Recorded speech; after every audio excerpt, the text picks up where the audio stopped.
Hello, everyone. This is Ed Dentzel, host of Unfound. I wonder if you will consider becoming a supporter of this YouTube channel. By pressing the join button below, you can receive, for just 10 cents a day, the video version of the podcast a day early, the Unfound Now episodes a week early, daily video updates from yours truly, and cool emojis to use during the Monday night live show. Please consider it as you watch the following spectacular video. Thanks. Unfound is brought to you by its supporters at Patreon, PayPal, and YouTube. Become a supporter today. Barbara Louise Cotton was a 15-year-old from Williston, North Dakota. She was a popular girl who had several brothers and sisters. On April 11th, 1981, Barbara met up with a new guy in her life, Stacy, for dinner. After, Stacy claims he watched Barbara walk in the direction of her home. She was never seen again. I'm Ed Dentzel, and this is Unfound.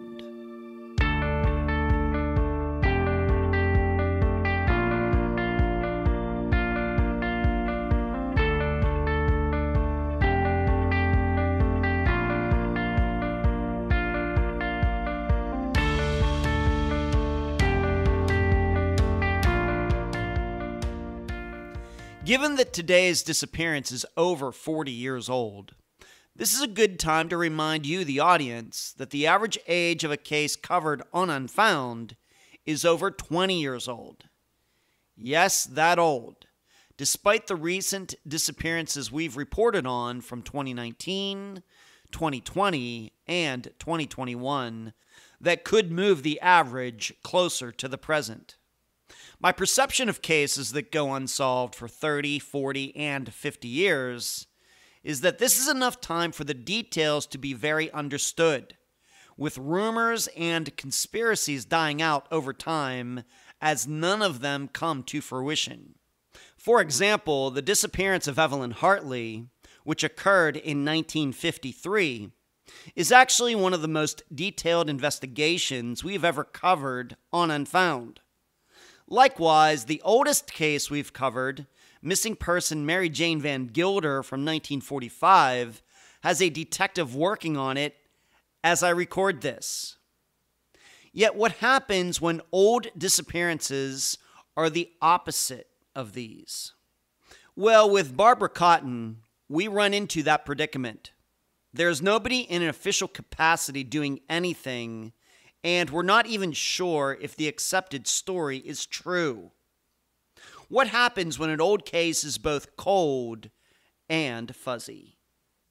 And now a summary of the case. This is brought to you by my friend Megan Linez's website, charlieproject.org. Barbara Cotton was part of a large family. She had quite a few siblings, older than she was, and a couple younger. And unbelievably, they all had the same parents. Amazing. However, these same parents ended up getting divorced, and Barbara and a couple other children ended up living with their mother. Times were tough, yet Barbara persevered. She was popular with a great personality. She helped her mother out as much as she could. Barbara was a fine student.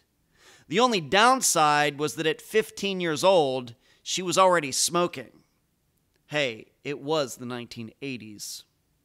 So on April 11th, 1981, and this is the official account going back over 40 years, Barbara was out with a guy, Stacy, who nobody but her mother knew existed. Yes, as her friends eventually stated, they knew nothing about Stacy. Barbara and this guy were together as if on some kind of date. Stacy's story was that they parted ways, and he saw Barbara walking in the direction of a local park, which she needed to pass to get home. She was never seen again. Barbara's mother, Louise, called around that night and into the morning trying to find Barbara, with no luck. Although suspicions centered on Stacy, he had no car, and nothing ever connected him to Barbara's disappearance. As I've stated many times, disappearances are what game theorists call minimum information problems. They're much like poker. This would be in contrast to chess, where nothing is hidden or unknown and everything is out on the board. Keep that in mind as you try to answer these 3 questions during the interview. Number 1, how exactly did Barbara's mother know so much about Stacy when nobody else knew anything about him? Number 2, did Barbara really appear at a party that night after being with Stacy or not? And number 3, could there have been a third person with Barbara and Stacy that evening? And if so, why won't this person talk? Barbara's family continues to believe that foul play occurred, although they realize there is no actual proof of this. The guest for this episode is Cotton family member Lisa Jo Sheely. Unfound news. Some of you already know, but for the rest of you, Bowman was found deceased only a quarter-mile away from Berkeley Street in Santa Monica, California, in a yard next to an alley on April 25th, 2023. This news just came out within the last few days. There's been no word yet as to the cause of death or if foul play is a possibility. Next, in other distressing news, Ronnie Busick, one of the perpetrators of the disappearances of Laura Bible and Ashley Freeman, is due to be getting out of jail for his role in their murders. He's only been in there a couple years, but they're still missing.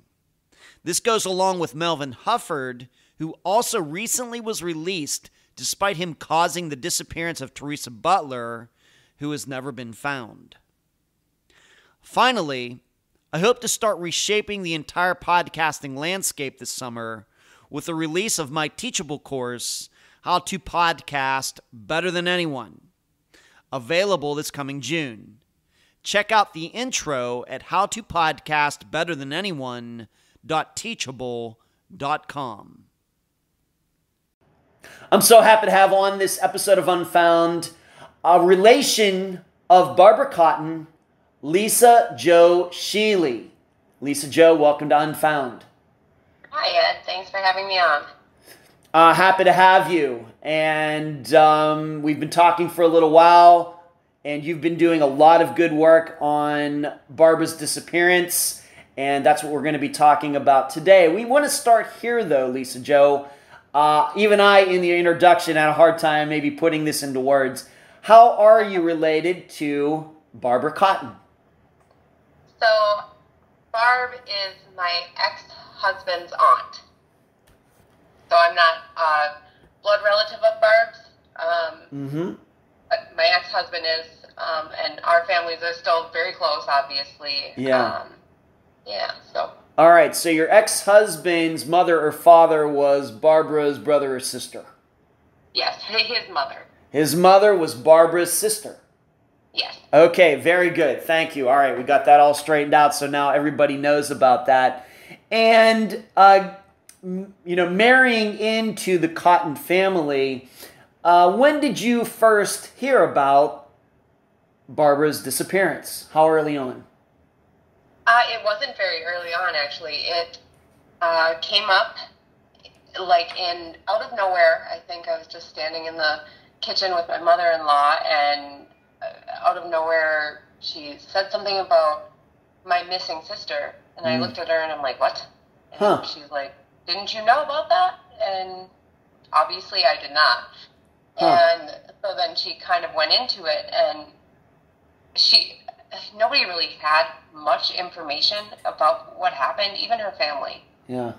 So it's something that I always checked up on throughout the years. Like, I'd Google her every now and then to see if there was anything new about it or anything like that. But it must have been, I had to have known my ex-husband for at least 10 years before I found out about Wow, that long. Yeah. He never mentioned it. No. No. Huh. Okay, so you never just any time. I have this aunt who went missing back in 1981. She was only 15. Never came up.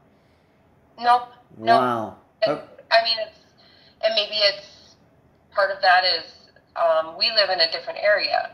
So they had moved away from Williston to northern Minnesota. So that probably comes up even less then. Okay. He never met her. Right. He was born after she disappeared. Okay. Maybe that has something to do with it as well. So just a roundabout guess. When do you think was the first time you heard about Barbara's disappearance? The year? Guessing. Gosh, I would have to say probably like 2008. Okay, so it's been some years, 15 years ago about. Yeah. Okay, very good. Now let's just talk a little bit about yourself. We'll get into maybe a little later how you really got into this, and why I'm talking to you and maybe not somebody else in Barbara's family. But just tell the listeners a little bit about yourself, as much as you want to say. We don't have to get deep. There's personal items you want to keep out of the media and everything. But just tell the listeners a little bit about yourself. Okay. So my day job, I'm a clinical laboratory scientist, so I work in a hospital lab, running patient tests, and I started taking on genealogy as a hobby in, gosh, it must have been like 2012, and I started it up as a hobby. I was trying to find something that my oldest son would find interesting to do with me. Well, he didn't have a lot of interest, but apparently I did, because I was hooked, and then I was doing it by myself. And so eventually it was genetic genealogy and solving problems within not problems, but mysteries, puzzles within my own family. And I'm very much involved in that. And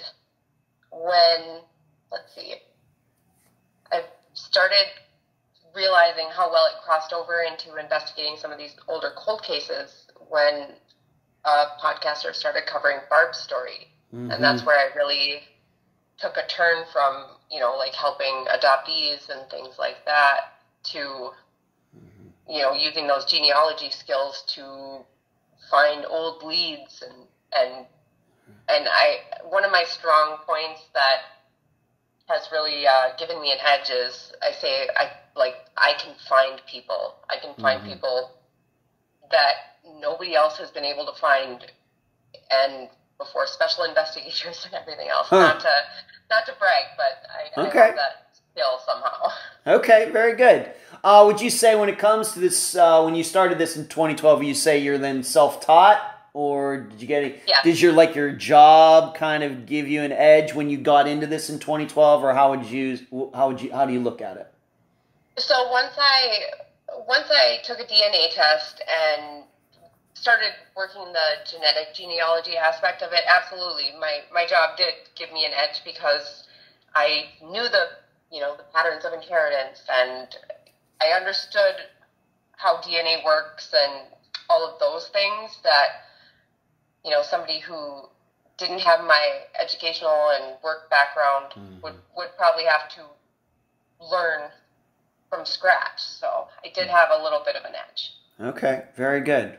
Okay, so that's a little bit about Lisa Jo and how she got into this, and later we're going to get into when she really got into Barbara's disappearance, and when of course she didn't know about it until 2008, and how she ended up now being on Unfound.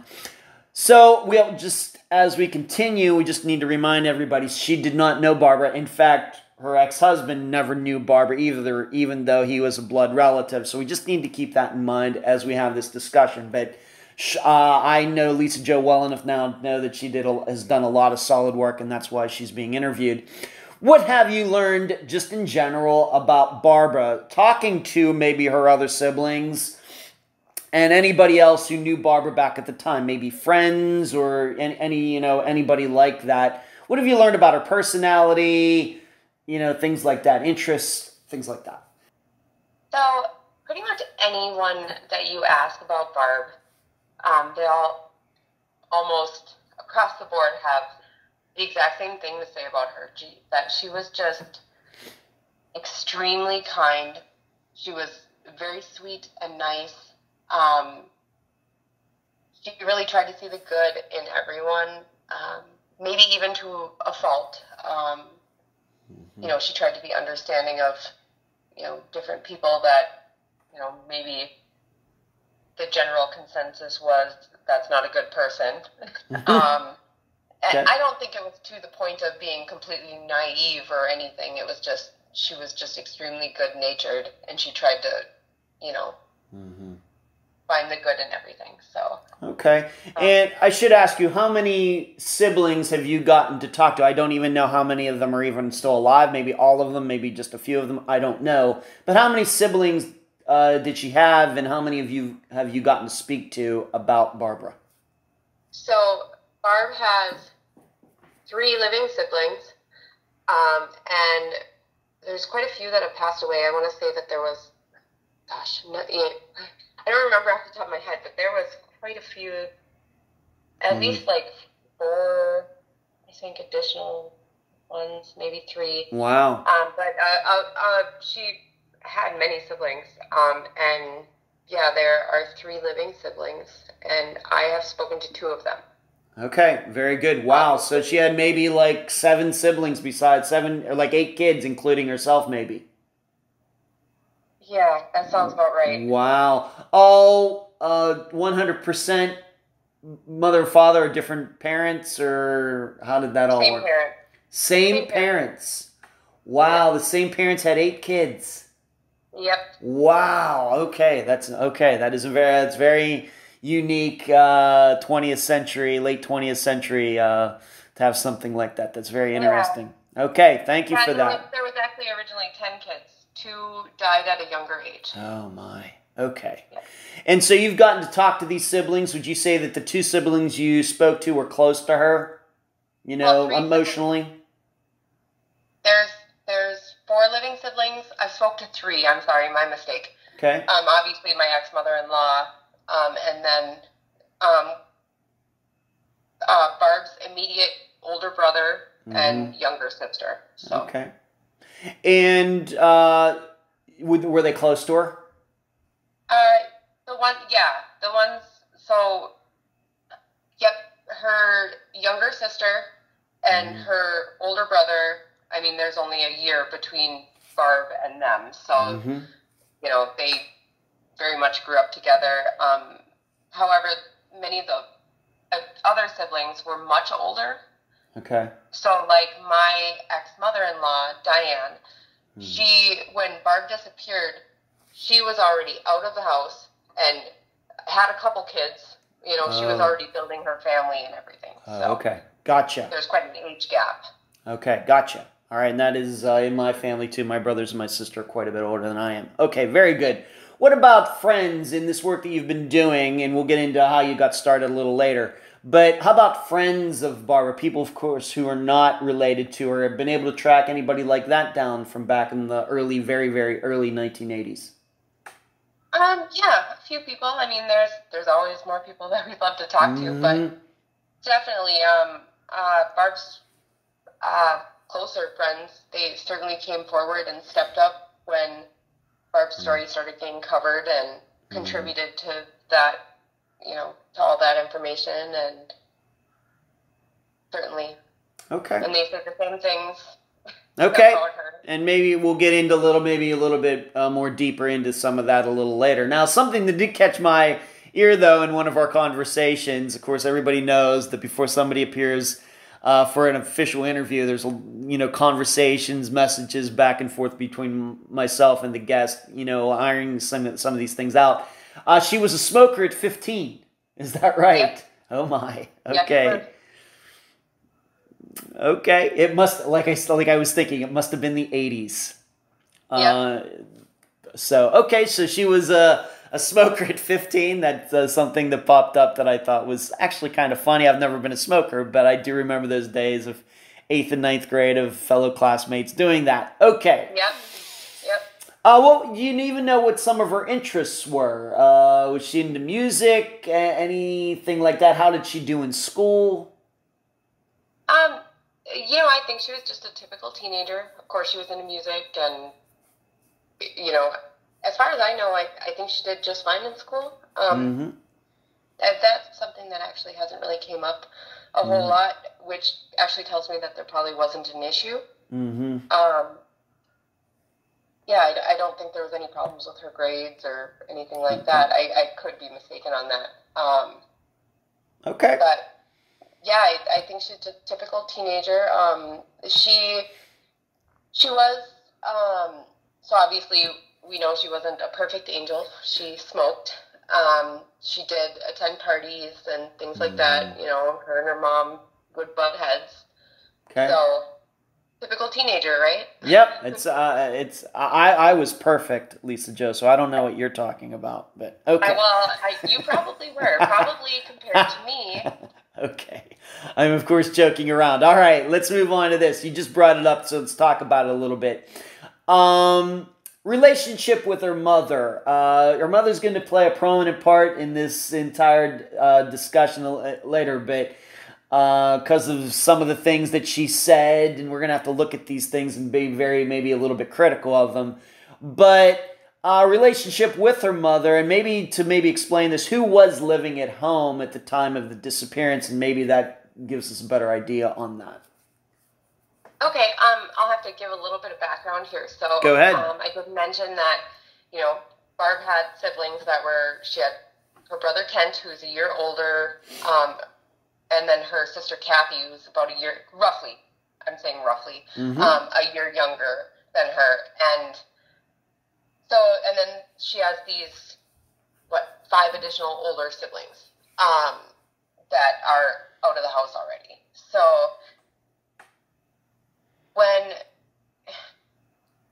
and I can't remember the exact year, but probably when Barb was maybe 5 to 7 years old, Louise and their father John divorced. Okay. And they lived in Tioga, North Dakota, and it's about, maybe 20-30 minutes away from Williston. And Louise took Barb, Kent, and Kathy and moved to Williston. So it was the 3 youngest children and Louise living in Williston, newly divorced, single mom, and, all of Louise's older children, were starting their own families, obviously, and things like that. I believe that one of the older brothers, Frank, sometimes would come and stay with them from time to time, but otherwise it was just Louise and the youngest 3 kids. Okay. All right, and that's, they were all living together. Yep. Okay. And this relationship then, so we now understand who was all under the same roof. Was there some sort of strained relationship with her mother? Is that what the other siblings have said? What have you learned about this? So, it sounds like Barb was being rebellious. She wanted to be able to go to parties and, things like that, things that obviously any mother would want to prevent her from doing. Mm-hmm. And they would butt heads over those things. Again, very typical teenager type stuff. Maybe Barb trying to grow up quicker than Louise would have wanted her to. Mm-hmm. However, the kids, because, with Louise being divorced, single mom, she had to work a lot to keep the roof over their head and keep them fed. The kids did have to, learn to watch out for themselves and each other growing up. They got up on their own and got ready for school and went to school, and, the older siblings obviously looking after Kathy and things like that, and very much a fend for yourself unsupervised situation. Yep. But that was that period of time too. Like, I was a kid like that as well. Okay. All right, so as the listeners know, I don't have any kids, so I can't relate to this. But I was a child at one, I was a teenager at one time, even me. But would you say that anything, your impression, once again, you're in the family, you've talked to these people, was the relationship between Louise and Barb anything different than we might see in any house with teenagers across the United States? Or was it a little bit worse than that or a little bit better than that? I suppose it depends who you ask. Everybody has a different perspective, but if we, if you take the facts of what was going on versus opinions and, additional commentary, it sounds very typical, especially for, back then that they, of course, would be at odds and arguing a lot of the time. Okay. But, outside of that, I guess, there's things that we'll probably get into later that would better explain versus mentioning them right now. Okay, very good. Because as Lisa Jo is saying, there's been, what her mother said about that day and the disappearance and everything is, I think what I would say is come under some scrutiny. We're not saying that the mother had anything to do with her disappearance, but the reason it's come under scrutiny and then we start looking at the relationship that Barbara had with her mother. That's just kind of the way it has gone over the many years. We have to remember, this is a disappearance that is now over 40 years old, so we know over 40 years a lot of things can come up. Okay. In general, of course, we're going to end up talking about a particular guy, but in general, did Barbara have a boyfriend that it was known to her family, to her friends? What have you learned about that?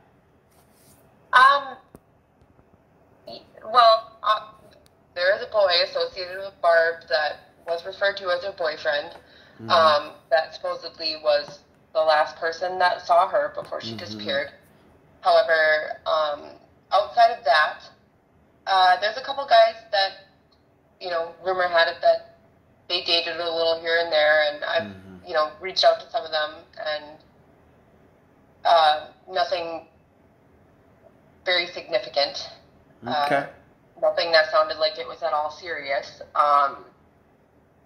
So, no major players aside from, potentially the guy that last saw her. Okay. But my impression, though, is this guy whose name is Stacy, we'll get into him a little bit later, it was not really known to anybody, though. No, he wasn't, and that's, I guess I use the term boyfriend loosely because no one necessarily believes that he was Barb's boyfriend. There's a lot there that the only person who the only person who even knew him at all, let alone referred to him as Barbara's boyfriend, is Barb's mother. All right, very good. And I want everybody to remember that for a little later. All right, in doing your work that you've done, just some questions I have for you. They're right there on the outline, so we'll just go through them. As far as you have been able to find out, any concerns about Barbara Cotton in April of 1981? Any concerns about choices she was making? Anything like that you've heard from anybody? No. Worried about she was getting in with, she's getting in with the wrong crowds, things like that we often hear about teenagers. The things that she was. So. Okay, that's all I want to know. Very simple. What have they said? Have they ever said, you know what? I was really worried. I think that she was getting into drugs. That's just an example, something like that. No, nothing like that. Sorry, I misunderstood. That's all right. Next question, complaints about anybody. Has anybody told you, Barbara was having a problem with so-and-so? Anything like that? Nothing. Any beefs, I guess is what we would say in the 21st century. Okay. In addition, last question on this. Did she ever mention to her friends or family any talks about running away? Not that I know of, no. And that's never come up? No. Okay, of course it's a suspicion now being that she went missing, but before that she never intimated to anybody about this? Not that I know of. And in fact, everything points to her not having that planned. Okay, very good. So let's move up to this day, April 11th, 1981. Of course, being that it's in April, I guess school is still in session, but this happened on a weekend, correct? This was a weekend day. All right. All right. So, of course, we're going to talk a lot about what happened later that day, but have you ever gotten any information on what went on earlier on that day? Barbara, did she see anybody? Was she at home? You know, did she have a job that she had to go to during the day? Any phone calls? Do we know anything about earlier in the day? No, unfortunately, our best bet would have been her siblings, but they don't remember now. I think it was a pretty insignificant, normal type of day. She worked at a restaurant, but it was on the weekend, so she was supposed to go into work the following morning after her disappearance. So as far as I know, the day was very normal. Nothing to this day stands out to anybody, although hard to say with it being this far in the future, but... Right. I guess what I'm saying is that, there's no story like she got up in, 1981. She didn't get up watch to Super Friends or something. No stories like that, for example. No, nobody remembers any details really about that day, That day. And it was a Saturday. So she disappeared, yes, on a Saturday. April 11th, 1981 was a Saturday. Yep. I don't recall if she worked that Saturday morning. I don't remember. Okay. I guess I had assumed that she had worked that morning, but looking back, maybe I should verify that. Okay, so we just don't, right now, we don't have any information as to what went on later in the day, or earlier in the day. Yeah. Okay, yep. All right. So I need to just tell this to the listeners. Here's where things are going to get a little complicated, because maybe we shouldn't be surprised by that, but when you have a disappearance that's over 40 years old, it seems, the perception, at least my perception, learning about it, and of course Barbara's disappearance, and Lisa Jo's, of course, talking about it and living with this and being very involved, is it seems at least a little bit the stories have changed over the years. And in fact, even if you go to the Charlie Project or something, the story you read there might be different than the story that you read somewhere else. We're going to do our best to try to iron some of these things out, because once again, it seems that there's a story and then the story got added onto, and it's just hard to say. So I just want the listeners to keep that in mind. So I'm just going to ask you, Lisa Jo, as of we're doing this interview on April 25th, 2023, what would you say is the general story of Barbara going missing that Saturday evening / night? What would you say is the general story? The general story is that Barb went to dinner with her boyfriend and another friend. And this is going to sound very word for word. That's all right. That's all right. We want it to be as factual as possible, because I want it to be very clear, because we're going to get into other things later that seem to add on or contradict some of this. So please. Yeah. That's okay.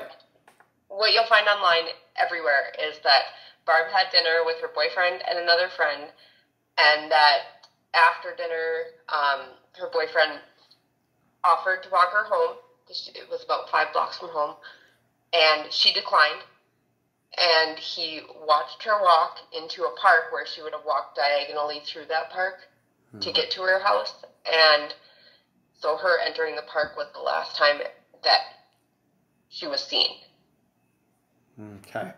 And your impression, once again, you're the one that's been working on it, the best you can tell, we realize you were not around there at the time, is that, how long was that story kind of accepted, and how did that story, we're not saying it's not true, but how long was that the official story until other things got added on, as best as you can tell? And has it changed, your impression?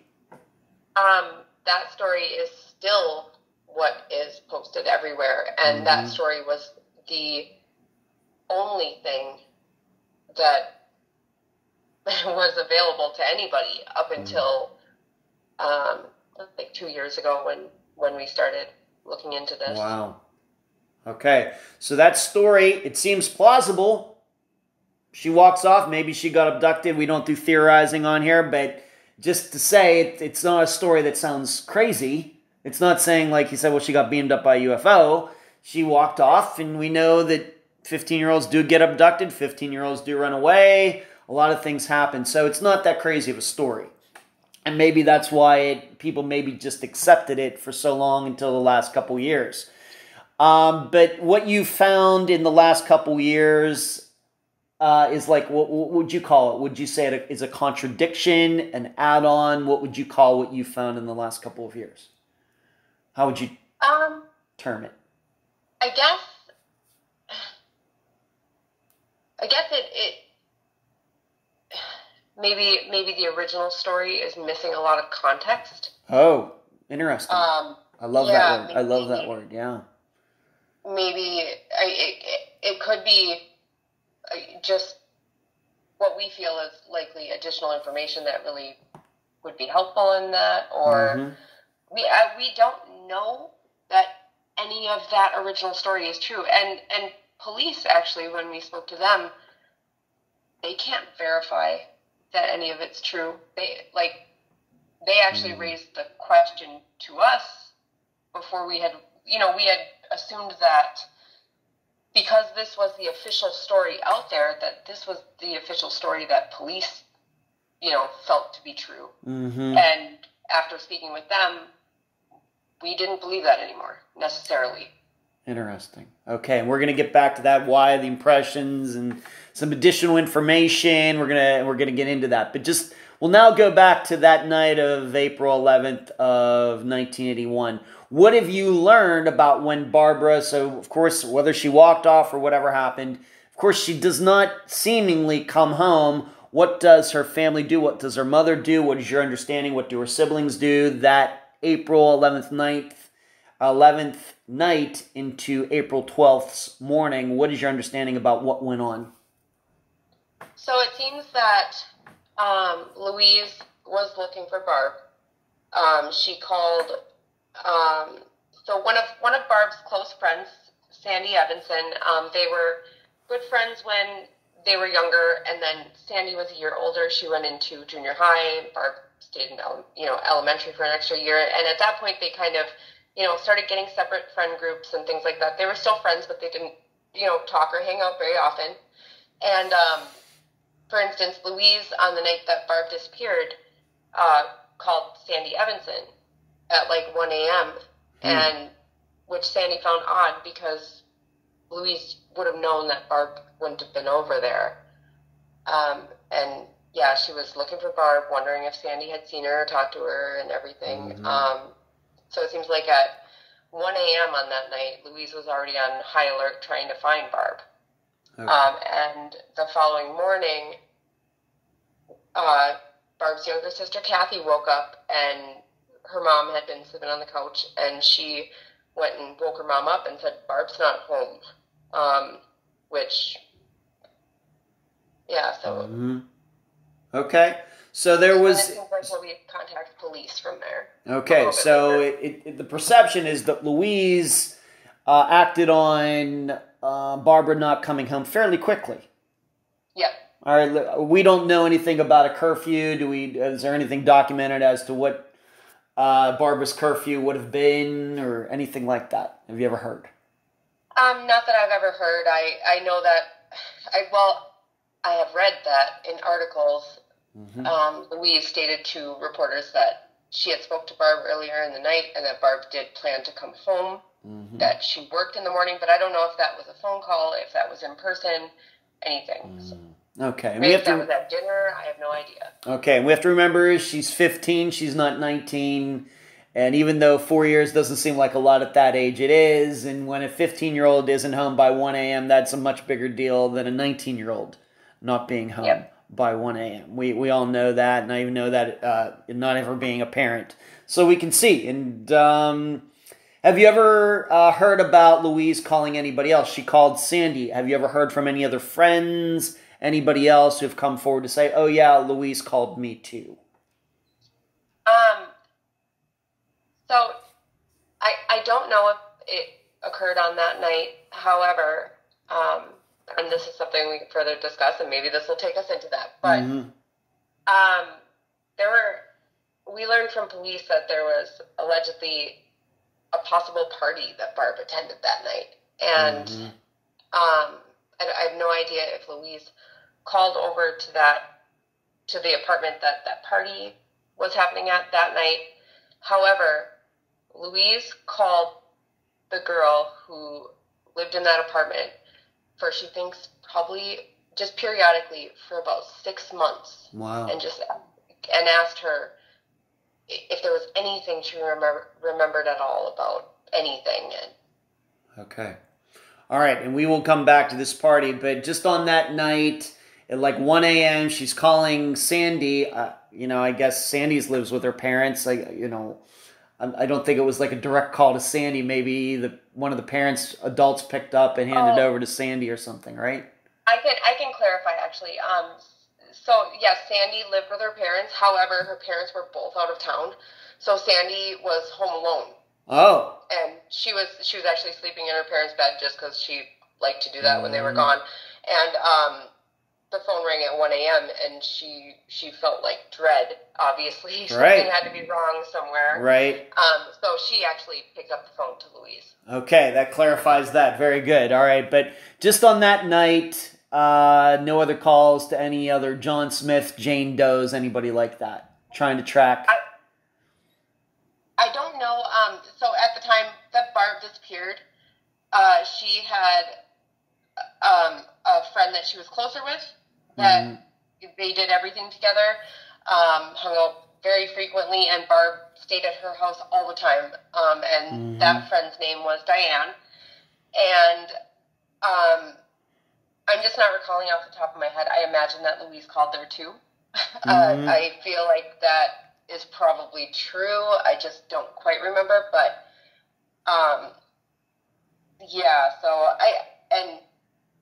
I have no idea if Sandy Evanson is the only house she called to that night, but I imagine that's not the case. Okay. All right, so we do at least have proof that Louise did call at least one person. She may have called others, and we realize this is over 40 years old. People forget things, people die, a lot of things put together, and there could be other people that she tried to call. But on the 12th, the police finally get involved. Were searches done. We're going to get back to this story of how this story popped up. But searches, who filed the missing persons report. She was originally classified as a runaway, correct? Was there a lot of tension? What went on like the 12th? So Louise went to police. I have no idea what happened in the morning. Like I said, Kathy, brought it to her.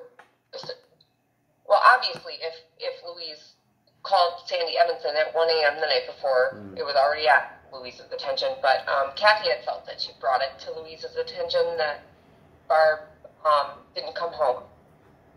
But Barb was supposed to work that morning too, so. Okay.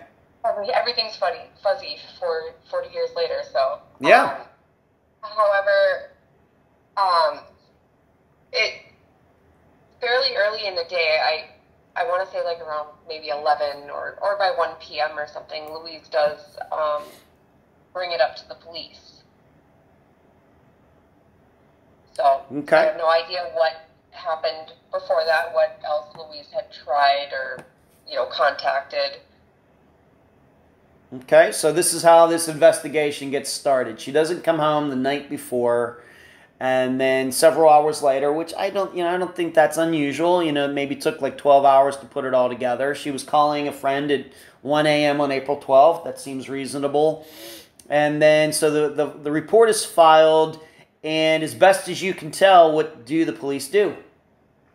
So the police did take the report, and it seems like they put it through the proper channels, is what they told us. Like it was, sent out, how a missing person should.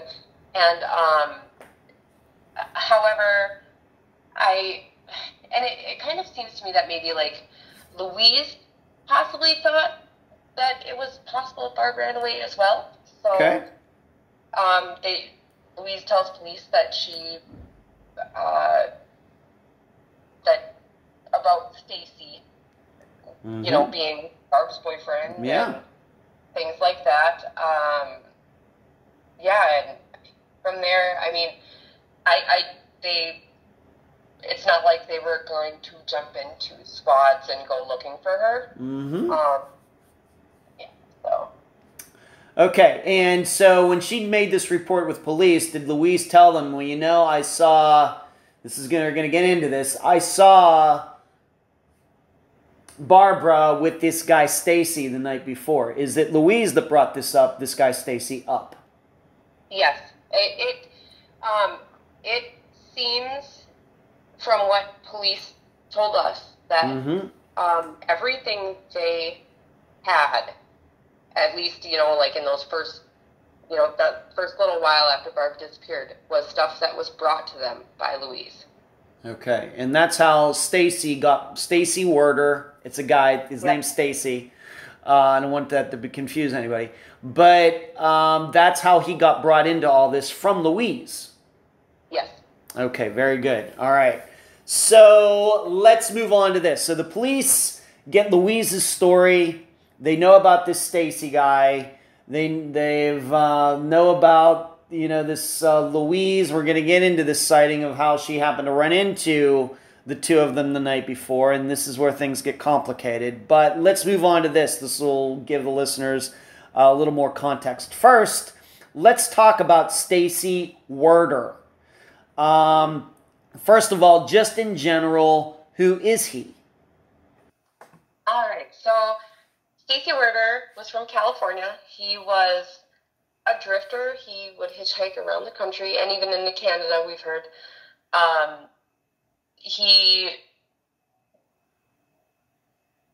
We've been told that he was diagnosed with paranoid schizophrenia, which is something that no one knew prior to a couple years ago.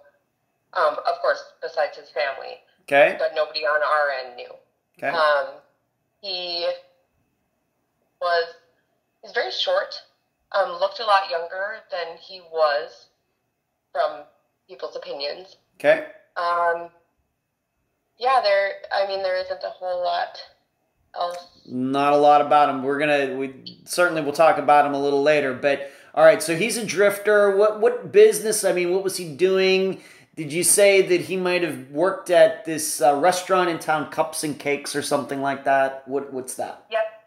So when Louise made her initial report to police, she said that Stacy used to wash dishes at Cakes and Cones, which was a local restaurant, and Louise knew the owners and things like that. Later on some documents, we'd see it listed that he was an oil worker, which I don't know if that was just an assumption. Stacy did not have any expertise in working in the oil industry, according to his sisters. So, okay, so you've talked to them, and we're going to talk about that a little later. All right, so that's kind of his bio. How old was he at the time? 21. 21. So he's 6 years older than Barbara. Drifter, might have had some mental health issues, originally from California. And I should clarify something. This place, this restaurant that he allegedly worked at, is this the same place that he and Barb were allegedly at that night? Same place? We don't know. We don't know. Okay. All right. And to remind everybody, and you can say this again, it was Louise who brought up Stacy's name the very next day in connection to Barb's disappearance. Yes. All right. Is your impression, the best you can tell, if Louise had not brought up Stacy's name, do you think anybody would have ever mentioned his name ever? It's hard to say. It's hard to say if people have just forgotten, but I'm really not sure on that. Okay, but it seems that nobody else really knew about him. I guess what we're saying is nobody else really knew about him and having any connection to Barb whatsoever. Yeah, as far as we can tell, that's the truth. And Louise was the only one giving police information, so. Okay, very good. Moving on to this. Now, it was, once again, Louise, did she call Stacy Barb's boyfriend? Yes. She did. And did, as best as you can tell, speaking to a couple friends you've already mentioned, did any of Barbara's friends know about Stacy? No. Okay.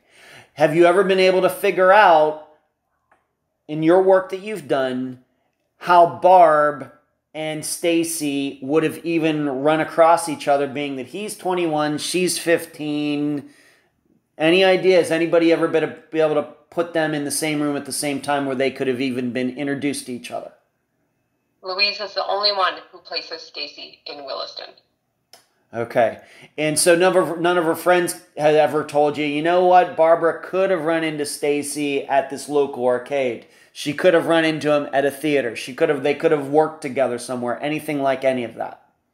I've never heard anything like that specific. I think that we all just we know that it's possible. We know there's many possibilities, but as far as anything that we can, we can't place Stacy in Williston besides what Louise says. So we can't, okay.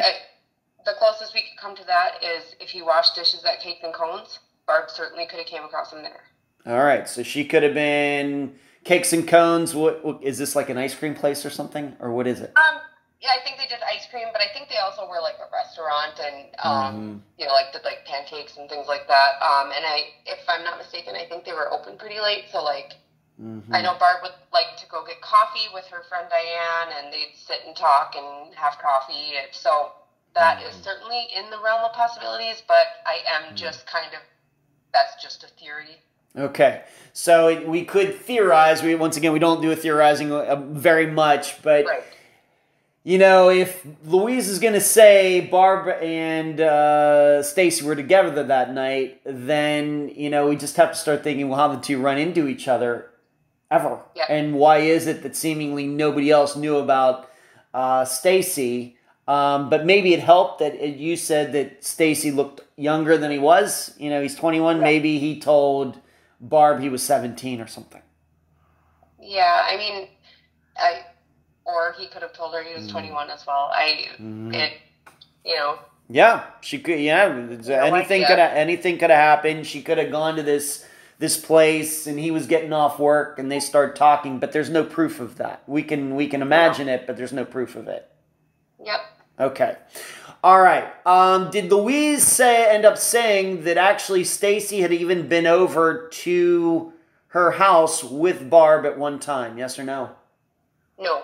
That is actually just a thought from her younger sister that maybe somebody Barb had there possibly could have fit the description of Stacy, but she's not sure. So okay, and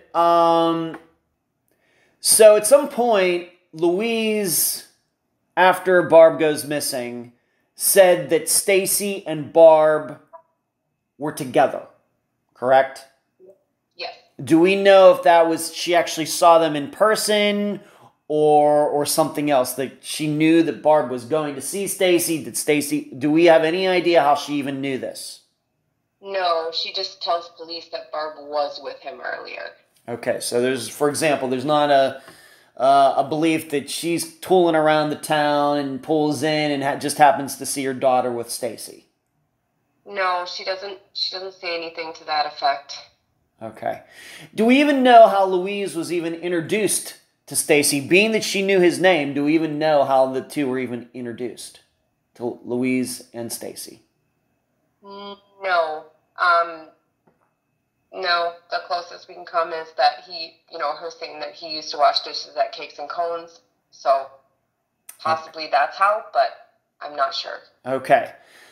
So we have all this information from Louise, the mother, but dare I say it, of course 40 years later, it's probably going to be more vague than clear, but it's somewhat unclear. We have a situation where he's 21, Barbara's 15, she has all these friends, but none of these friends know about her being with this 21-year-old guy. Had never heard of him before. Nope. Okay. In addition, we don't know how Stacy and Barbara ever met. We don't know if they ever met. We don't know if ever, we just keep coming back to that. We just only have one person's word that Stacy Werder was ever in Williston on that evening. Yep. Okay. Very good.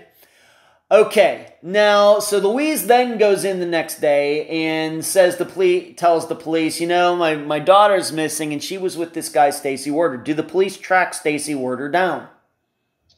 There's no documentation to support that they did. So, we don't know if, and we're going to get in what happened to Stacy Werder, but we don't know if the police this is just an example, went to where he was allegedly working in Williston to try to track him down or talk to his employer. How do we get in contact with Stacy? We'd like to talk to him about missing Barbara Cotton. If they did, there's no documentation that they did. We aren't sure. Wow. Okay. I'd like to think they did, but there's nothing to support that at all. So. All right. So it could very well be that Louise brought up Stacy Werder and the police did nothing about it. It's possible, yes. Okay. So so this is where we have to go with this then, if the police aren't, or if everybody isn't confused enough. And trust me, Lisa, Joe, and I are trying to do the best we can with this. Then where does the story come? If the police never talked to Stacy, how is the story then that he saw Stacy walk off into this park? So it seems like so Louise says in her initial report,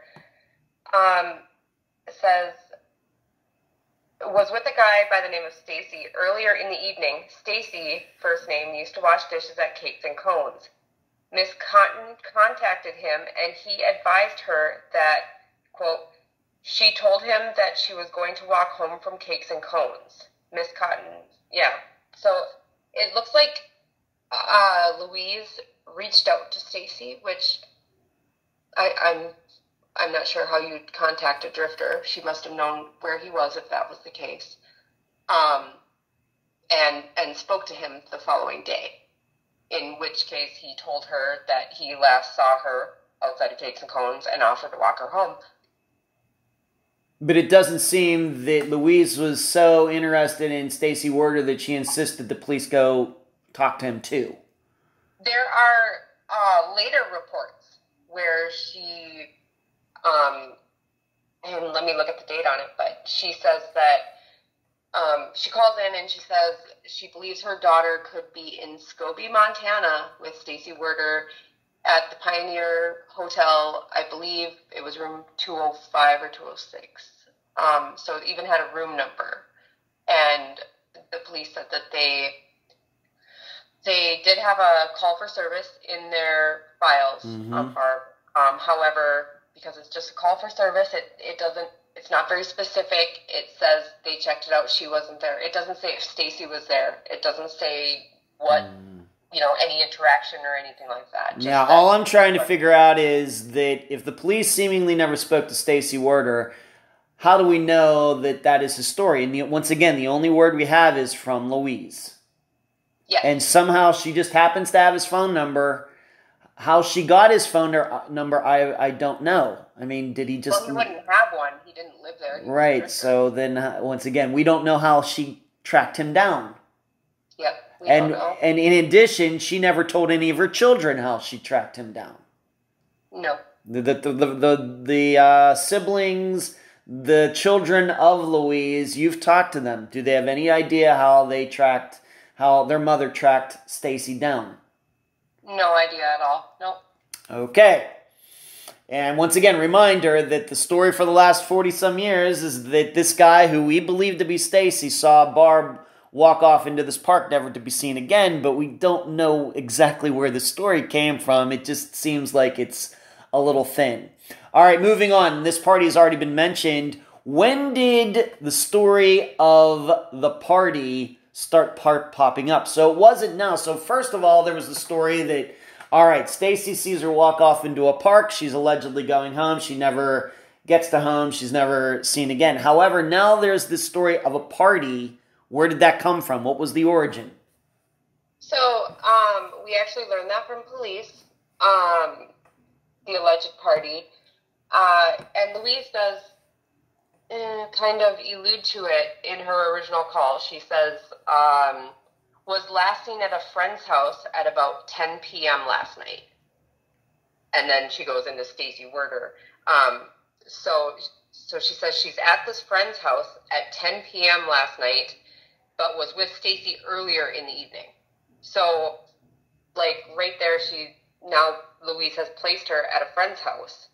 So if Stacy saw her walk into the park earlier in the evening, but she was at a friend's house later, wouldn't that be the last sighting? I agree with you, Lisa Jo. This makes me wonder why the walk-off story has been the most popular over the last 40 years and the party story hasn't been. Any insight into that at all? Yeah. I'm asking you, any reasoning? Obviously, now a lot more people know about all this, including Barbara's siblings. How do they rationalize that?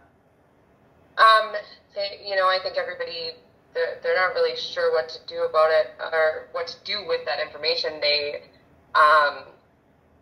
they don't recall being told about a party or hearing anything about a party. So. Okay. Did Louise ever state where she got the information that this party occurred? I don't believe so. I don't believe so. Okay. When she ended up, you've already stated, she ended up calling this friend for like months on end about this party. Did the friend admit that there was a party there and that Barb was there or not? So it gets a little fuzzy here too, because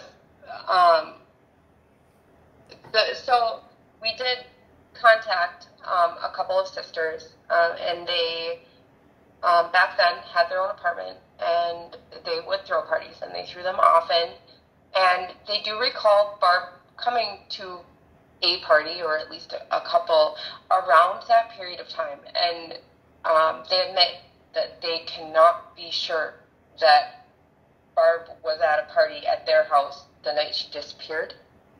This long after. They like to make that very clear that they can't be positive if it was that night or, the weekend before. But they feel, especially with Louise having called them for 6 months afterwards, checking in, that it's very likely it could have been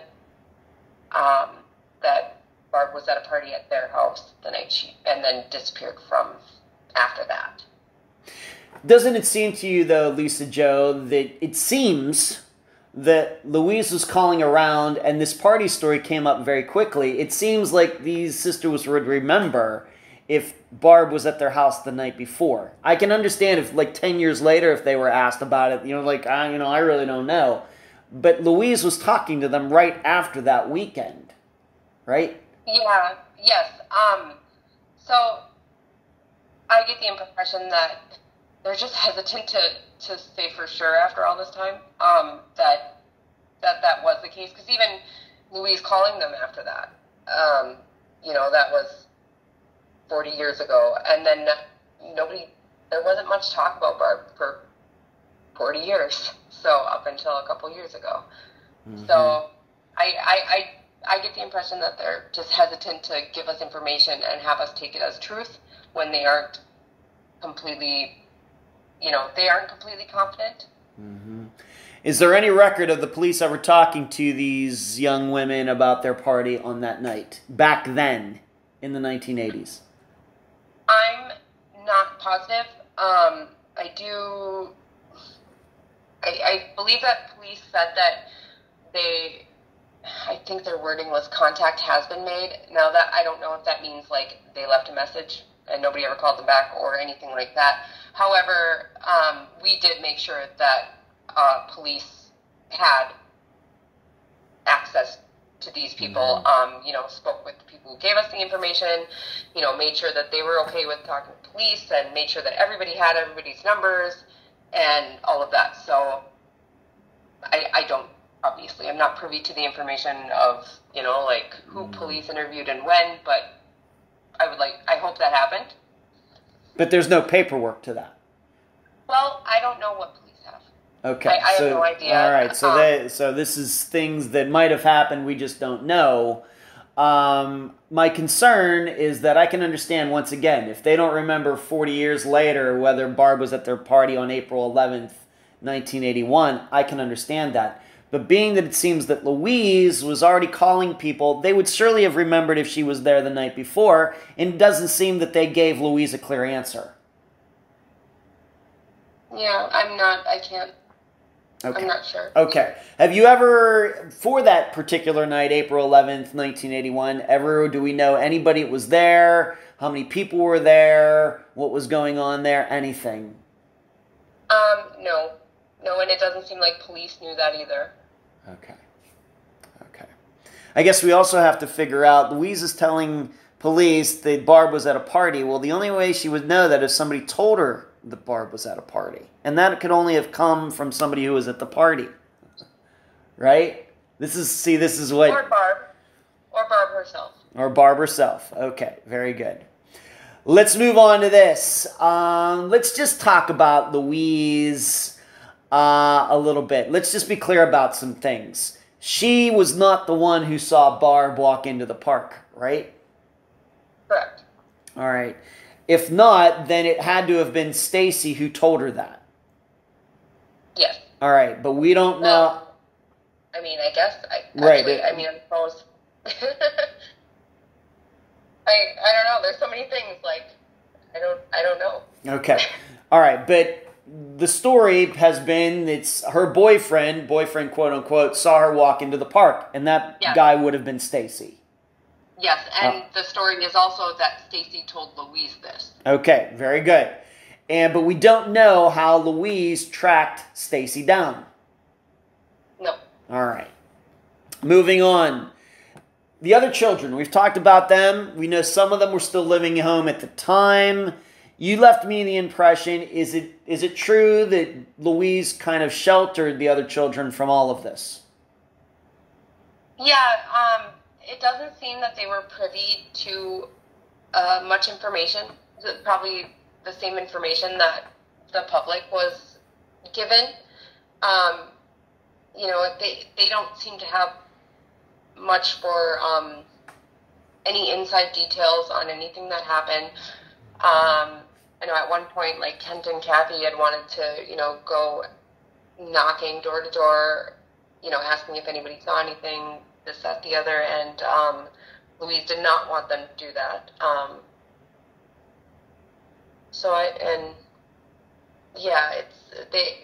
I guess sheltered is the best way to describe it. For example, even though it seems Louise knew about this party story very early on, when did the other children find out about this party story? When we did. And when was that? What year? That was during the police interview. Was that 2020, I think? I believe that was. All right, so like around COVID time? Yes. So this story about Barb being at this party had been out there for almost 40 years at that point, and the other children had never heard about it. Yep. All right, and we should stay. Remember hearing about it. Excuse me? At least they don't remember hearing about it. Okay. And we should stay for the record. Louise is deceased, correct? Yes. All right, what year did she die? I think it was 2006, 2004, somewhere in there. Okay, so for over 20 years, she had this story about their sister being at a party the night that she disappeared, and Louise never told any of her children about it. Apparently, yep. All right, seemingly. And once again, my impression of doing almost 300 disappearances is these are not things that siblings would forget. My opinion. Yep. Okay. All right, moving on. What about the restaurant story? Had the children ever heard about the restaurant story that Stacy and Barb being at this restaurant? I think that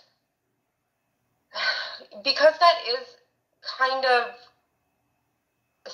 depending on how you look at it. If you look at the wording very specifically, it definitely makes it look like, Stacy and Barb and another friend were verified as having dinner at some restaurant. Mm-hmm.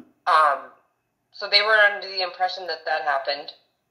But outside of, like once... Did they ever speak, I guess when I asked, did they ever speak to their mother about this restaurant story and how she knew about it? I don't think they really spoke to their mother. I don't think they were able to really speak to their mother and ask her questions about Barb at all. Okay. All right. Once, of course, we realized the kids that were still living at home, underage, did they ever get to the point where they wanted to assist in helping their mother figure out what happened to Barb, and would Louise allow them to assist? I guess I don't recall hearing any instances. I really had the impression that it was almost an unwelcomed topic to bring up to Louise. Okay. At least from the children. Okay. All right, so maybe they were just afraid it just brings up bad memories. Yeah, I'm really not sure on that. Okay. Moving on. Now, it should be known, though, and this has been discussed on another podcast that devoted a lot of time to Barbara's disappearance, and if you want to mention at this point, you can, Lisa Jo, please do that. But there was a concern that maybe even one of the brothers had something to do with Barbara's disappearance. How did that even originate, and what can you say about that?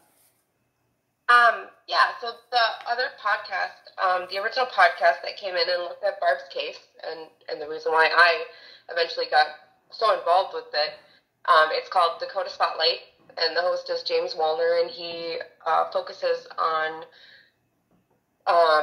murder, disappearances, solved and unsolved crimes in the Dakotas. And he covered Barb extensively. So much time into it. So a lot of, throughout this interview, people probably noticed that I don't refer to myself, for the most part. I say we. This is something we found. This is, right. I'm referring to me and James. Okay. Working together on these things.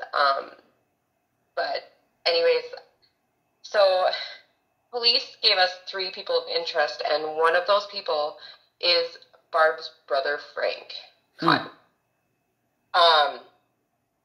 And police didn't go into detail on why they list him as a person of interest. However, they said that there were some concerns back then, and there were still some concerns today, and Frank is deceased, by the way, so he died before Louise. Okay. So the reason... The best as you can tell, well, how did he even get on police radar? Do we even know? I think there was some allegations of possible sexual abuse, and things like that. Okay. Do you know if Frank ever spent any time in jail for any of that? I don't believe so. All right, so just allegations, not saying they're not true, but not to the point that some prosecutor felt confident enough to go into a jury with it. No, and there was a case where somebody was bringing up charges against him. A family member, actually, my ex-mother-in-law was bringing up charges against him for allegedly. I guess I have to say allegedly, but her daughter accused him of making inappropriate sexual advances to her. And that case, she was going to bring it to court, and at some point maybe I think it was her lawyer, the charges were dropped with prejudice, meaning that she could bring them up again if she felt it was necessary. But I think that her lawyer didn't feel like, especially at that point in time, the 90s and things like that, that it was likely that he would get in any trouble. Okay. All right, so allegations against him, but never ended up in court, anything like that. Not that I know of. Otherwise, what was Frank's reputation? So Frank was a mechanic, and I guess he was a very good mechanic. And the reputation, it really depends on who you ask. Some people, felt greatest guy ever. I mean, nobody says he's an angel or anything like that. However, like he, just a great guy, would give you the shirt off his back. And other people, didn't felt the exact opposite. However, a lot of people found him odd. Just kind of I guess the way he lived his life and some habits that he had, people found odd. So they would think he was weird, but. Okay. Any way that Barb, of course, Frank was not living at home. Any way that anybody's been able to say that Barbara and Frank crossed paths on the night of April 11th, 1981? No, nobody recalls anything like that. Frank was known to stay at the house from time to time. Nobody recalls if at that point in time he was staying there. Okay. All right, so I don't know what to think of that. Stacy, of course, once again, we only have Louise's word that Stacy Werder was even in the town of Williston at the time, right? Yep. Okay. Now, the interesting thing is that Louise did have conversations eventually with Stacy Werder's mother. What were the topics? What went on? I mean, that's a very unique situation. The mother of a missing daughter talking to the mother, I guess you could call him a suspect, having these conversations. What do you know about these talks? So we first learned about these talks with James reached out to Stacy's sisters, and they recalled Louise calling their mom, and her name was Cynthia, and that their mom, Cynthia, would refer to Barb as Stacy's girlfriend as well. Huh. Yep, and from their perspective, it was never like Louise accusing Stacy of anything, because, as they put it, the whole county would have known if somebody accused her boy of something. So they were fairly confident that the conversations were friendly, and that nothing like that had been implied. So we know that they felt like there was at least a couple conversations.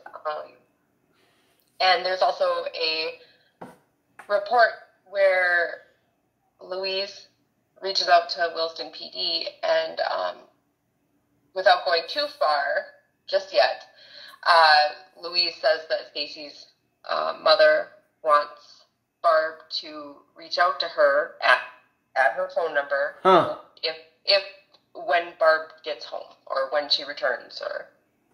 All right, so I guess what we can infer from that is that at least Stacy Werder's mother believed that Barbara was still alive, and that her son had nothing to do with Barbara's disappearance, being that she's saying, well, if Barbara comes back, tell her to give me a call.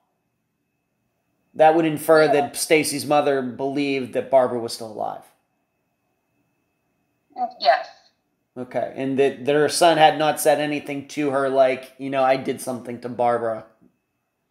Oh, I think that in the message it also said that Stacy talked about Barb. Okay. And to have her call Cynthia when she got home. Okay. So. All right, very interesting there.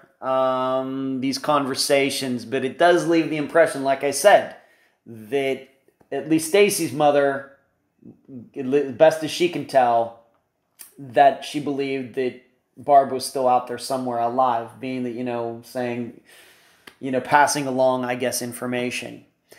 Let's move on to this. Of course, we have this dinner. We don't know if it happened. There's only one person who's ever... I should ask you this. Did Stacy's mother ever put him in Williston? Did she know that he was in Williston at that time? Did she ever say anything like that, to your knowledge? We didn't learn anything that she would know where he was outside of what Louisa told her. Mm-hmm. So, yeah, there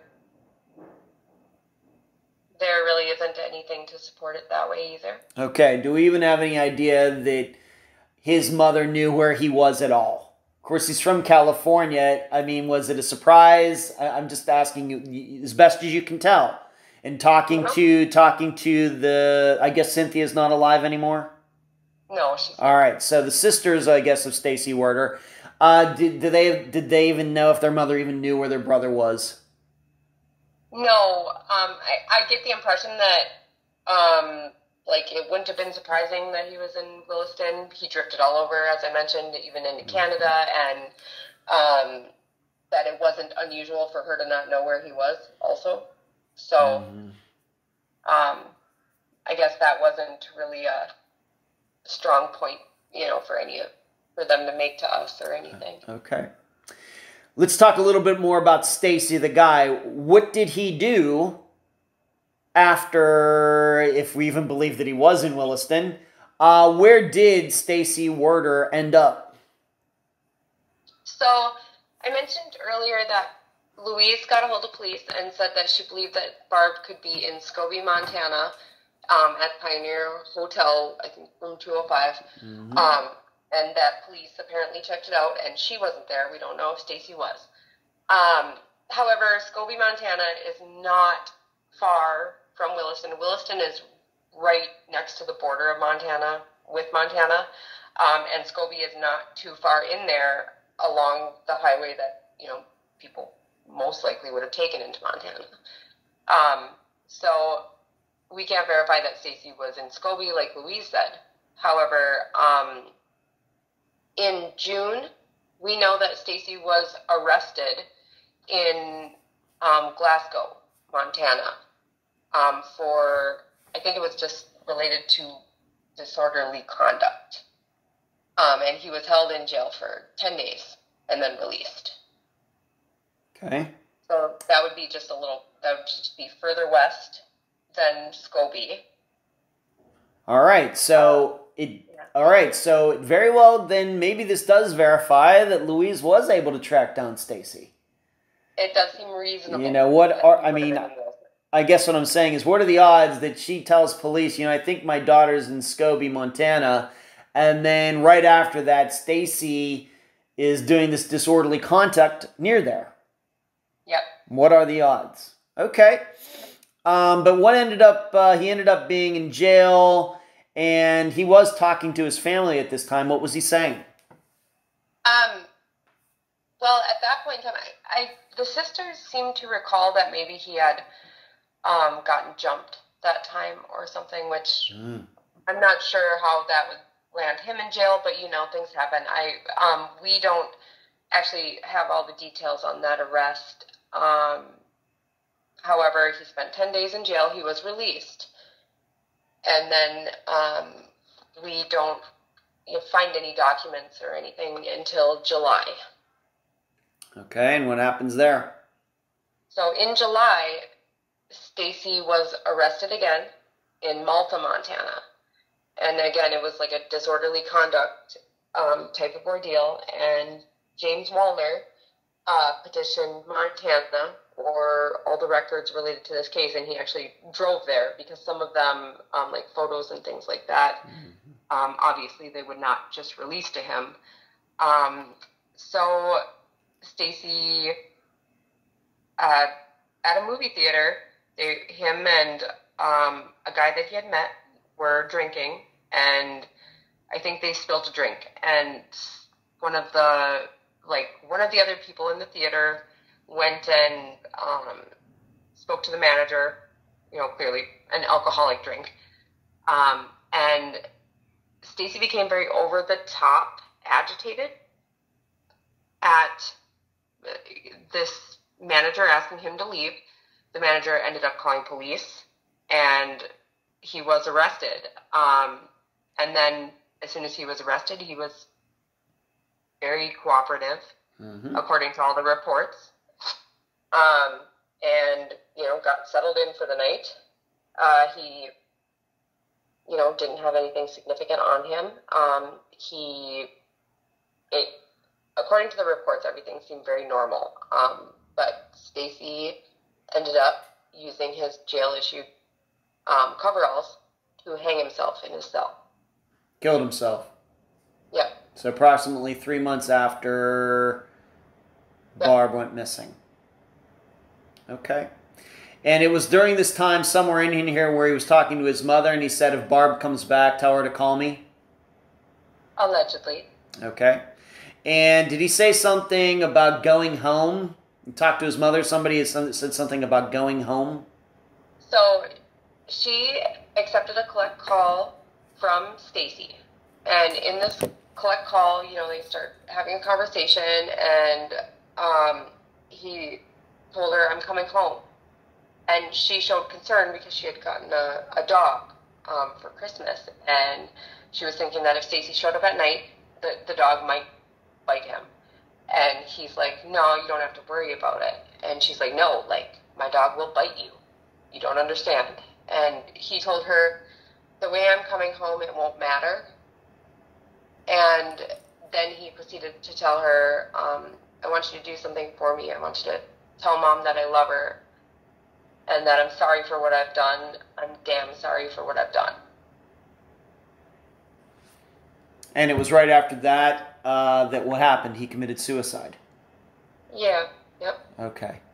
And when he said he was sorry for what he was done, that doesn't necessarily mean have anything to do with Barb, right? No, it could be for what he was about to do. Right. Sure. That's how I would probably interpret it as well. So I guess what we're saying is that as far as you can tell from those 3 months, no investigator ever had a in-depth conversation about Barb's disappearance with Stacy that we know of. That we know of, and police have said that from what they've told us, they don't have any documentation that supports that anyone did. Wow. Okay. All right. No interview, and then he committed suicide. Let me ask you this. Being that you've gotten to speak to Stacy's sisters, do they believe he would be capable of harming Barb? James spoke to Stacy's sisters. Okay. I have a little bit, but he very much more extensively. All right. And it was always there. So obviously they knew Barb disappeared, and then their brother killed himself. And throughout the years, they always felt that their brother was somehow responsible for what happened to Barb. Wow. And they said that they didn't believe it would be something premeditated. Mm-hmm. However, he did have violent outbursts, one of which he nearly strangled their father with an extension cord. And as I mentioned, he joined the Navy and was discharged from the Navy after being diagnosed with paranoid schizophrenia. So they felt that it was, these periods of these episodes that he would have where he certainly had the potential to have those types of violent outbursts. Okay. All right, and of course, if he did anything, it went away once he committed suicide. Yes, and I think that it's really important to note, too, that one of the highest causes of death in schizophrenics, especially males who have gone unmedicated, is suicide. Yep. Very good. Yeah, that is certainly true. Okay. Now, the thing is that, we move to the section of the outline is the mysterious friend. Is there someone else who could verify that Stacy and Barb were actually together that evening on April 11th of 1981? You kind of mentioned that another friend. Is this true? Is this not true? What can you say about it? In Louise's, and you hear it even in the story that's out there and that has been out there, that Barb had dinner with her boyfriend and another friend. Right. And also in Louise's original report, she mentioned somebody, and please don't give us that name, that she feels that this person might know where she is. And police say that, contact has been made, in recent years, but it did not seem like they had contact. So I'm not, I mean, we have guesses on who we believe could be that person. And I don't know, I haven't been successful in having any of those guesses willing to discuss that situation with me, despite, trying to relay to everybody that, I always try to relay to anybody that if you're willing to talk to me, everything will remain anonymous. Mm-hmm. And it's just, I don't care who did what. I want to find Barb, the rest of it, finding Barb is what's important. And I will absolutely keep everything anonymous, or confidential. And, so I do try, but I haven't been successful in having any of those, the people that I guess might be that person, discuss it with me. So, are you even confident that this is even true? Yeah, I guess,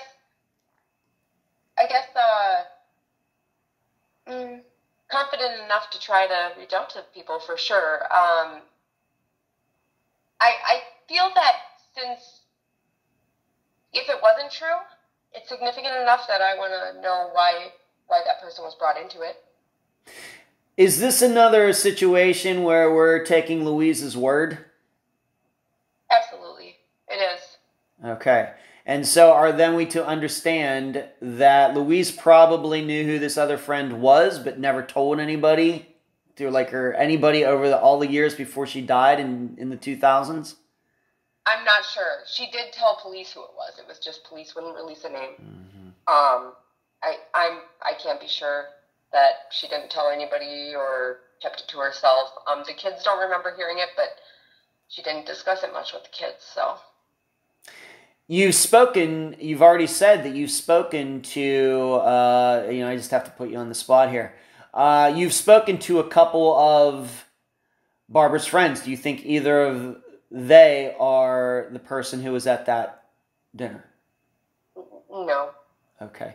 Do you think they know, have they ever given you their belief? You don't have to say a name, but just yes or no. Have they ever given you their belief of who this person could be, meaning that they're the ones who were friends with Barbara?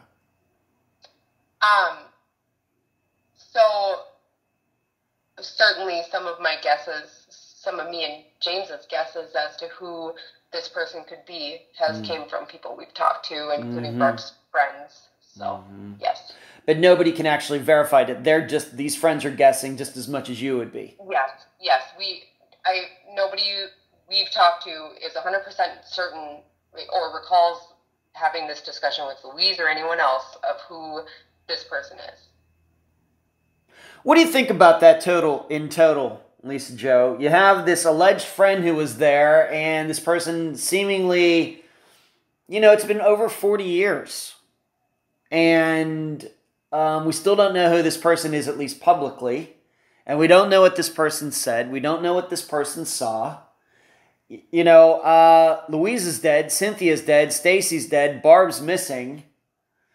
There doesn't seem to be a lot of problems with coming forward and stating that could have been a guy, I suppose, was there. I mean, what are we supposed to think of this? I'm not sure. I try to keep I keep an open mind about things. People find it really annoying, and I know that. But I really try to keep an open mind about things. I realize that I don't know everything, and a lot of common assumptions about things don't always tend to be true, and sometimes people do have legitimate reasons, or what they feel are legitimate reasons for their actions. We don't know what happened to Barb. We don't know who's responsible, so we don't know that there isn't anyone out there that this person needs to be worried about. We don't know that for sure.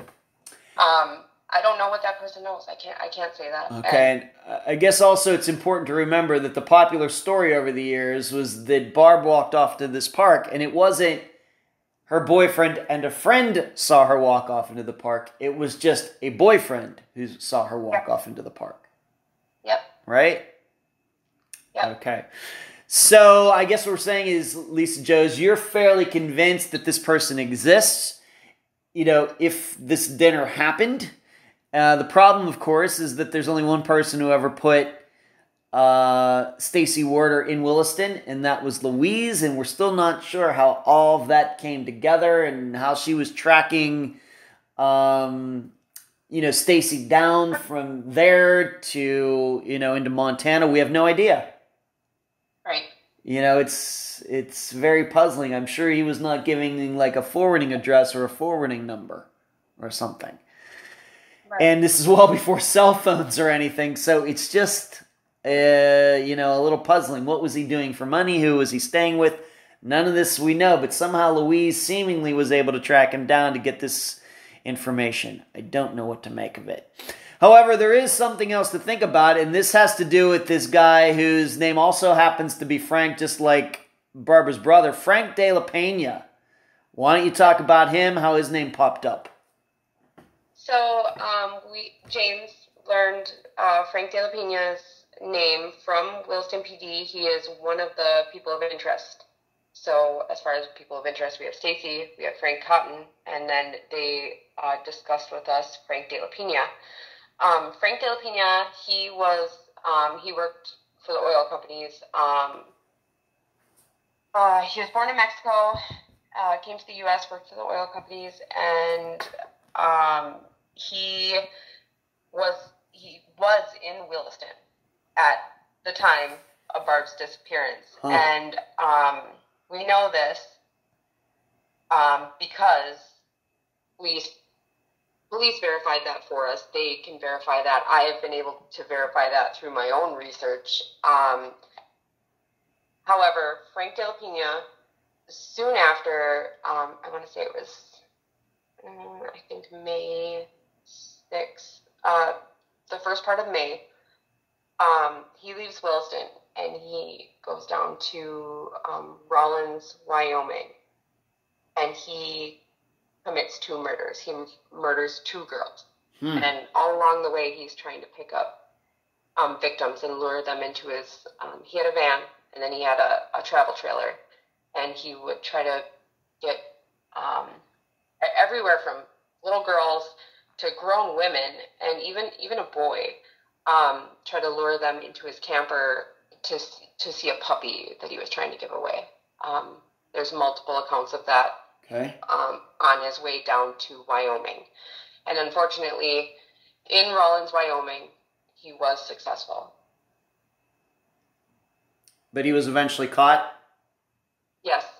There was a flat-out manhunt for him, and he was arrested in Colorado. And is he dead now? What happened to him? Was there a shootout, or what happened?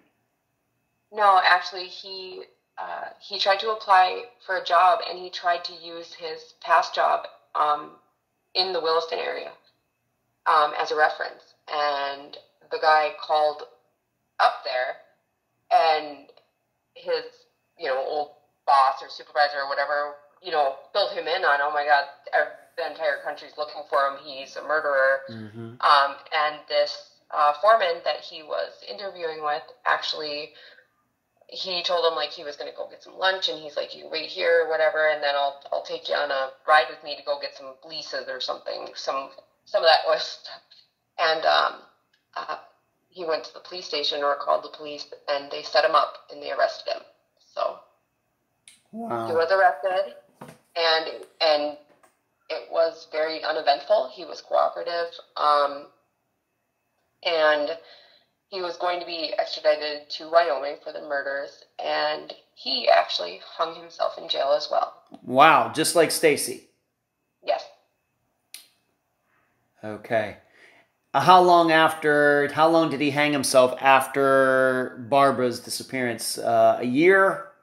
Was he caught a year later, or how long do we even know? No, it was, he hung himself, let's see, he was arrested. I need to figure out when he was arrested again. He died before Stacy. Oh, he did. Oh, wow. All right. So even Yeah. quicker, Stacy committed suicide 3 months later. Frank De La Pena was quicker than that. Yes, I think it might have been 3 weeks. Wow. Within 3 weeks. He didn't do it immediately. He was held in Mm. jail for a while, awaiting that extradition, and yeah, it was quicker than Stacy. So Okay. Any proof that Stacy Werder and Frank De La Pena knew each other? no. Okay. All right. Seems like a viable alternative. It very well could be that she was walking home and ran into this Frank De La Pena guy. Certainly possible. Yeah. Moving on to this. Well, we've already talked about Louise is deceased. She died sometime in the early 2000s, so let's just say at least 15 years ago. But you were told that some of her lasting words, she kept saying, "I'm going to hell. What I did, I'm going to hell." Who heard her say this? How did you find out about this? So her daughter Kathy took care of her a lot as she had cancer. So Kathy would care for her and go over to her place and stuff. And Kathy recalls her mom, like she'd just be kind of like wringing her hands together and say, "I'm going to burn in hell for what I did." And Kathy would try to ask her about it, and she'd just kind of get annoyed with her, like leave me alone type, like never mind. Mm-hmm. But yeah, we don't have any idea what she was Okay. saying that in regard to, because when Kathy tried to ask, she didn't get a reply. Okay. She had cancer. Any mental issues as she got close to the end of her life? Alzheimer's, dementia, anything like that? Or was she pretty much in a clear head until the end? Yeah, nothing that I recall. Yeah, I don't recall any mental health issues or even discussions of her being confused or foggy. Mm-hmm. It's not outside of the realm of possibilities either. Okay. All right, so we just don't know what that means. Maybe maybe everybody's worrying about their souls as they get near the end. Maybe that's not so unusual. Looking back at your life wouldn't even have to do with your daughter's disappearance. Who knows other choices that Louise made. Maybe Yeah. if you're a believer in that type of thing, then maybe that goes through a lot of people's minds, and Louise was just verbalizing it more than most. Very possible. Lisa Joe, let's move on to this. So what has this been like for you? I'm going to guess that when you married into this family so many years ago, that you could not have expected that you'd be, of course you didn't even know about this until well into your marriage. What has this been like, trying to figure out what happened to Barb, talking to all these people, of course working with this other guy who has a podcast regarding Barb's disappearance. What has this meant to you, and what can you say about it, as a common person working on this? Yeah, no, I had no idea. Now I kind of feel like it was a trap, maybe. But it's really, as you were asking me that, I was just kind of realizing the scope of all of it, and absolutely not. I did not ever see myself becoming this involved in anything, in any cases, let alone, I work on multiple cases now. James, when James started doing the podcast, and James didn't know what I don't think he realized the can of worms he was opening either. He set out to do a few episodes, and I think he put out 21 episodes on Barb. Right. So it was wild because, there was this outpour of people from Barb's community that hadn't felt like they had an outlet to discuss it, and that was amazing. And so as James is researching this in real time, and me being the genealogy fanatic that I am, and he's researching, and I'm researching some of the things that, he'll bring up in an episode, like he'll ask a question, or, like for instance, actually I think this is probably how I started helping him with the podcast. Is he was, a few episodes in, and I had we didn't have Stacy's name. We didn't remember. I think that like his sisters had heard his name over the years, but they did not remember what it was. They remembered that it was not a common name for a male, and that he died in Montana. And just using that information, suicide in Montana, just using that information, I was able to determine who Stacy Werder was. And I had sent a screenshot to James ahead of the episode, and he's like, "Oh my God, please don't send that out to anybody before I release the episode." And I'm like, "No, I just wanted to know if I was right." And from there, actually, he had me help with, he had asked me if I could look into some stuff on Frank De La Pena, and I found an awful lot on him. And then it got to the point where I was, went on his podcast reluctantly. I mean, here I am today doing another one. But, and Barb's case is really, I run all the social media and things like that, and try to check in with everybody and detectives and pass along leads and things like that to investigators. So I guess I've kind of became the point person for Barb. And then also I've worked on other cases, which I like to, I give Barb credit for that. If it wasn't for Barb, I wouldn't be doing this. But name some of those other are they disappearances? If they are, please name them. Yeah. So most notably, I'm the genealogist that helped find Melissa Highsmith, which was wild. That was a wild experience, and it's really awesome to be part of. Also, a good friend of mine has a missing family member, Judith Ann Brown, which you covered. Right. With Julian. Yep. Sure. Yes. So I've helped Julian a lot with Judy's case. And I mean, there's other ones, like Mary Alice Clark out of Omaha. That's a very interesting case that I've been working on recently. And I mean, a lot of cases that, I'm not doing a full-fledged investigation on. I'm just trying to assist, someone who is doing an investigation on it. So okay. I think there's probably 3 right now that I'm working on. Okay. Just try to help where I can, wherever I can. You said you were the manager of the social media for Barbara's disappearance. Why don't you give out all of those titles and names of those places right now for the listeners? Yeah, so Barb has a Facebook group, Instagram, there's a TikTok. I'm not great at TikTok, so there's not much on there. But if anybody is great at TikTok and think they could do some good stuff for Barb, I would love to hear from you. But all of that stuff can be found by searching Find Barb Cotton. There's also a Find Barb Cotton at Gmail email account that comes directly to me.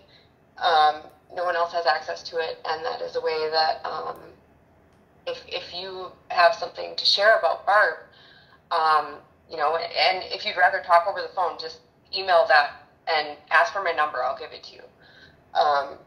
But anything shared on there anything sent to me is not shared unless I have somebody's permission to share it. So I don't want anybody to be worried about anything like that. I absolutely would love to hear anything you have to say about Barb, even if it's just a memory that you think is cool. I'd love that. So very good.